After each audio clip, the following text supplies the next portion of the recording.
ইমামে আজম আবু হানিফা থেকে শুরু করে নিয়ে যত ইমাম ছিলেন একজন আরেকজনের সাথে মাসালার ভিন্নতা ছিল, কিন্তু তারা মঞ্চ সাজিয়ে কখনো একজন আরেকজনের বিরুদ্ধে কোনো কথা বলেছেন, একটা ফতুয়া দিয়েছেন, অথবা আপনারা যারা কামেল পাস দাওরা পাস করছেন কোথাও কি এমন পেয়েছেন যে একজন ইমাম আরেকজন ইমামকে না হক বাতেল কাফের বলেছেন?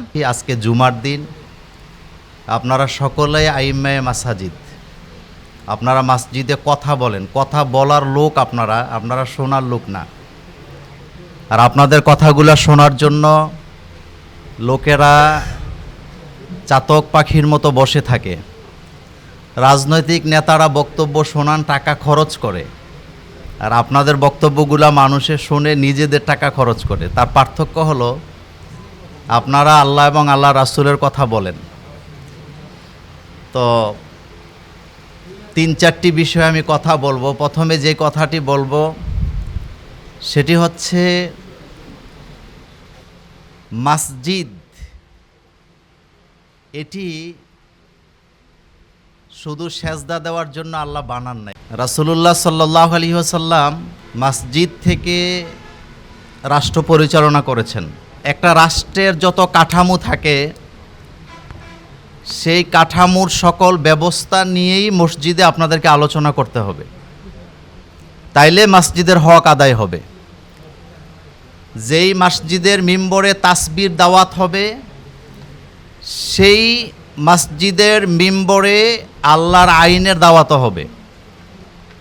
যেই মসজিদের মিম্বরে রুকু সেজদা দেওয়ার ট্রেনিং হবে, সেই মসজিদের মিম্বর থেকে বদর উহুদের যুদ্ধের ট্রেনিংও হবে।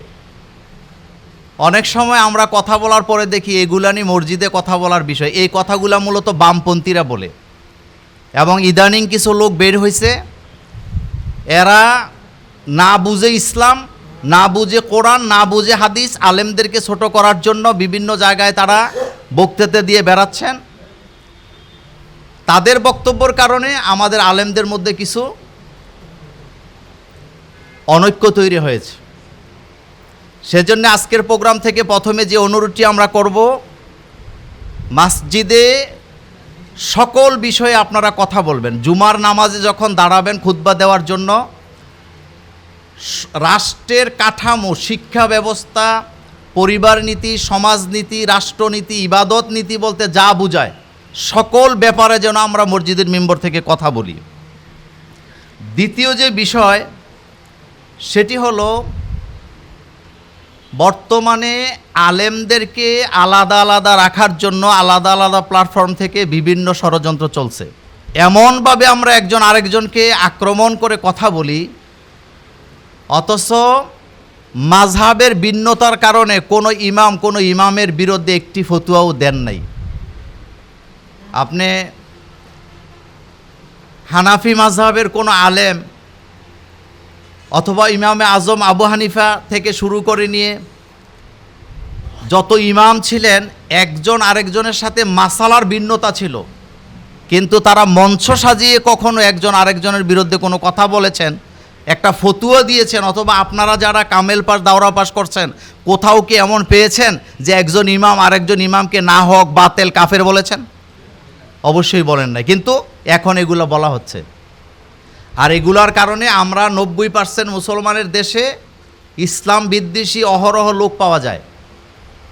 এজন্য আপনাদেরকে 2 নম্বরে যে অনুরোধটি আমি করব সেটি হচ্ছে, আপনারা কখনো এমন কোনো কথা, এমন কোনো কমেন্টস ফেসবুকে ইউটিউবে করবেন না যেটার কারণে আগুন আরও দাউ দাউ করে জ্বলবে, এটা নিববে না।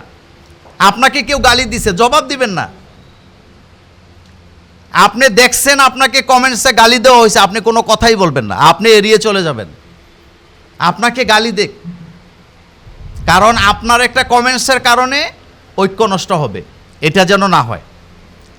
3 নম্বর কথা হলো, আমরা যদি আমাদের সমাজে ইসলামী নেতৃত্ব তৈরি করতে ব্যর্থ হই, তাইলে এই দায়ভার কিন্তু আলেমদের উপরে যাবে, কারণ আলেমদের হক আছে এখানে। আমি আলেমদের দায়িত্ব নিয়ে বিশাল কথা বলার জন্য এখানে আসি নাই। 3 নম্বরে যে কথাটি বলবো, আপনি আপনার মিম্বর থেকে, আপনার জায়গা থেকে আপনি ইসলামী নেতৃত্বের যে গুরুত্ব, গুণাবলী, সেই গুণাবলীগুলি আপনি তুলে ধরবেন। হযরত ওমর রাদিয়াল্লাহু তাআলা আনহুর শাসন আমল, আবু বকর সিদ্দিক রাদিয়াল্লাহু তাআলা আনহুর শাসন আমল থেকে আমি মানুষকে কথা বলবো। কথা বলে লাভটা কি হবে? লাভ হবে আমাদের অ্যাডভোকেট তাজুল ইসলাম ভাইয়ের মতো যারা ইসলামকে লালন করে নেতৃত্বের জায়গায় আসতে চান তারা সফল হবেন, তারা জায়গা মতো যাবেন। আর এই টাইপের লোকদের হাতে যদি প্রশাসনিক ক্ষমতাগুলি আসে তাহলেই আমরা বাংলাদেশে কোরআনের রাজ কায়েম করতে পারবো ইনশাআল্লাহ।